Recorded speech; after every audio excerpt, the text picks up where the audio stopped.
have like the most precarious setup for my tripod right now. It's stacked on like 5 different boxes and like offset and angled just so I can get this exact framing right here.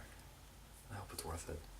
Okay, so for the past few videos, I've done some endangered creatures. I've gotten pretty opinionated on how I feel about their current situations. The rhino and the bee. I'm gonna take a step away from that because I'm tired of lecturing people about saving animals. So what we're gonna do is since I made 2 videos about animals that should be saved, we're gonna make a video about an animal that is pretty much just made entirely of nightmares.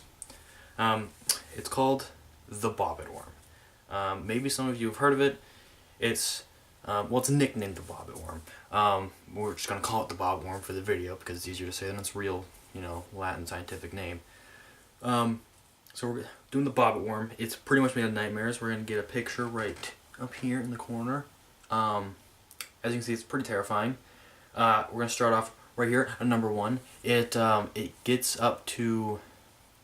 There's a little bit of disagreement through the sources. Most of my sources agreed that they can get up to 10 feet long. I did find one source that says they can get up to 20 feet long, but they generally only get to like 3.5, 4 feet long. So that's terrifying in regards to a underwater ocean nightmare worm, but 4 feet is much more acceptable than like 20 feet would be, because that would make me just want to move off this planet. But so yeah, we got, can get up to 10 feet, generally only gets to like 3.5. Number 2, they only live in warmer waters in like the Indo-Pacific area. Around Indonesia is kind of where they're most commonly found. So those of us in like Canada or Greenland or around these colder waters, we have nothing to worry about. Don't worry, they will not come and murder you in your sleep, unless you sleep underwater in the Indo-Pacific area of oceans. Then you're kind of asking for it. I'll be honest, you're kind of asking for it. The next one I got is if you saw in the picture, they have these jaws. They're a worm, and they have these jaws with teeth, which is weird for a worm. Worms generally don't have teeth. But these guys, these abominations of nature, do have teeth. They have very large teeth. They have very large jaws in comparison to their body. If you saw that, they are so powerful that when they bite a fish, and it doesn't always happen, but they can, because it is so powerful and so quick, they can actually just cut the fish in half with their jaws. And my hair is being really annoying this entire time. But yeah, so they could just, cut a fish in half, probably easily cut your finger off or something. Because, let's go on the next one here. Their jaws are strong enough to cut through human bone. Probably not all of our bones, probably not our femur or skull, hopefully. But if if they catch you the right way, wearing the right stuff, they might be able to lop off your finger or something. Their jaws really aren't big enough to, like get around your arm or anything, but maybe if they could break your arm. But I prefer not to think about a worm biting my arm off, because that's just really gonna make it so I can't sleep for the next 3 days. The next one, let's see.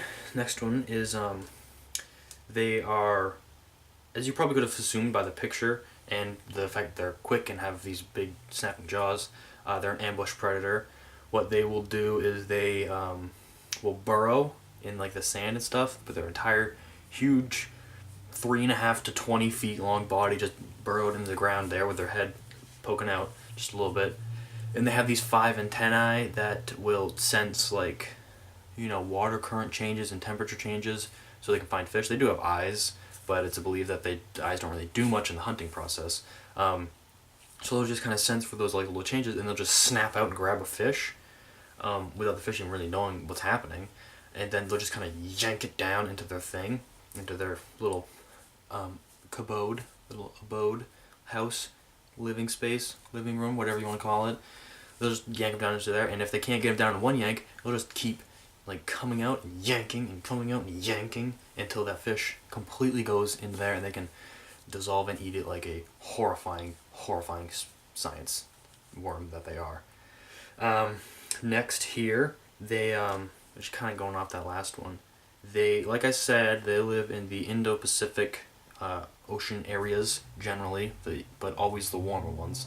You're not gonna find them around Antarctica or the North Pole. But they, I would think something, because everybody has a general knowledge that some pretty horrifying things live in the ocean, but generally only down like super, super deep where we don't go. But however, this thing, it didn't want to give in with that whole living in the super deep. It's the hipster worm, okay? It wanted to live a little shallower. So what it decided is, it burrows between 10 and 40 meters, which is like between 30 and 130 feet, roughly. So really not that deep. Deeper than you could just like dive. But if you're like scuba diving, you could easily get down there. I don't know much about diving, so I don't really know how deep you would get, but I don't swim 30 feet below the ocean surface, and I definitely will never do that now. The next one, they don't ever touch a bobbit worm. Not that I really thought anybody would go out and want to after looking at its horrifying, horrifying face. But just don't. Make sure you don't. Make sure you cross that off your bucket list, because that's not going to happen, because they are covered in little nerve-damaging bristles all over their entire body. So extreme that if you like touch it with your finger, that part of your finger that touches it will, the nerves will be destroyed, and that part of your finger will be numb for the rest of your life. So if you like just started doing somersaults on the bottom of the ocean around like 30 to 130 feet, and you rolled over one of these, you could just make like your entire arm go numb for the rest of your life, which would really not be fun. And then he might just bite one of your fingers off for fun. Who knows? Anything can happen with the bobbit worm, because it is a horrifying space creature that I want nothing to do with. The next one, they eat fish, like I said, and like probably everybody assumed, being an ocean predator, things you eat would be fish. They get up to like 10 feet, but their actual, like the width of them doesn't get huge, because they're like a worm, and they want to be extra scary, so they want to be long and lanky. So they eat fish, and they can eat fish pretty big compared to their jaw at least. And how they do that is they'll, like a spider, they'll use toxins. Once they get the fish down into their cave of nightmares, they will use toxins to dissolve the fish, so they can just like kind of like slurp it up like a spider eats its prey. So that's even more terrifying. So we're just gonna brush over that one and go to the next one. They have the powerful scissor-like jaws, which just slam shut and can cut fish in half, and their teeth, and it's really, I don't like thinking about it because it's really not a fun thought. The next one, let's see, they are nocturnal, so I don't know why you'd want to go swimming at nighttime in the first place, because there are a lot of terrifying things in the ocean, but if you do, and you live in the Indo-Pacific region, if you do go swimming at night in that time, you might just lose a finger, or your life, or something. Just don't do it. Then, let's see, what was I going to say?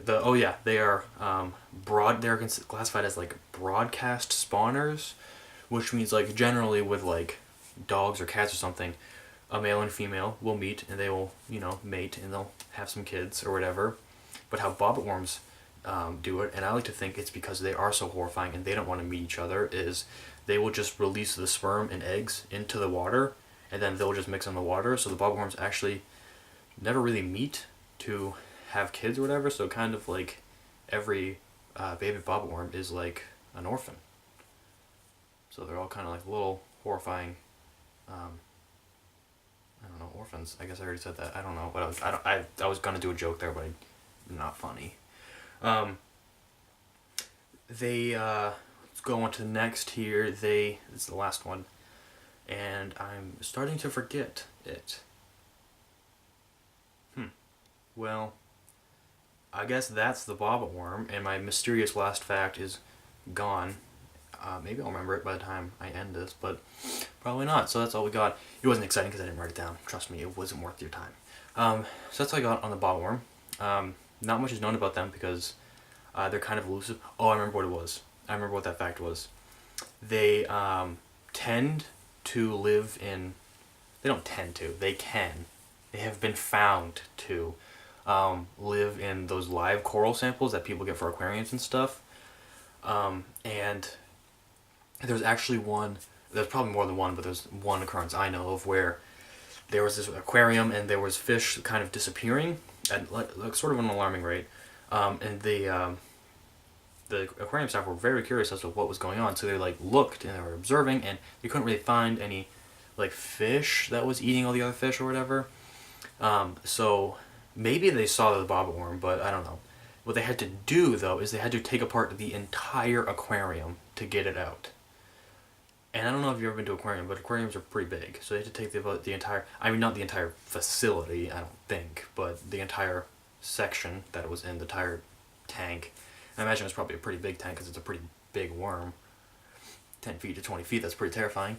So they just take out they could take apart the entire thing to get it. And I also heard of one time where there was that aquarium, that thing in the aquarium, because it can happen. There's a lot of live coral, and sometimes there will be some bobbit worms in there, and they're really small babies. And this aquarium found one, and they obviously took it. My nose is itchy.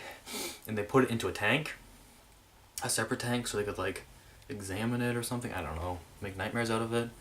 And it ended up, when they put it in the tank, it ended up like effectively like ripping itself in 3 parts and still being alive. So there was like one super long part and then 2 like kind of like small-ish compared to the huge one things. So they put in this one giant worm and just turned into 3, one giant nightmare turned into 3 smaller nightmares.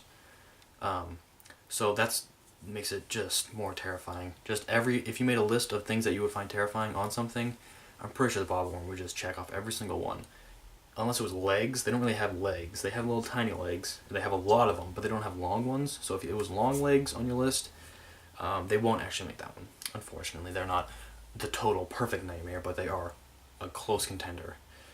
But that's pretty much all I got on bobbit worms. There's not a ton known about them because they are horrifying and they're kind of difficult to catch because they're underground and you can't really touch them. So, or you shouldn't touch them. If you had gloves, maybe you could touch them, but I wouldn't want to. So, so yeah, not much known about them, but that's what I got on them.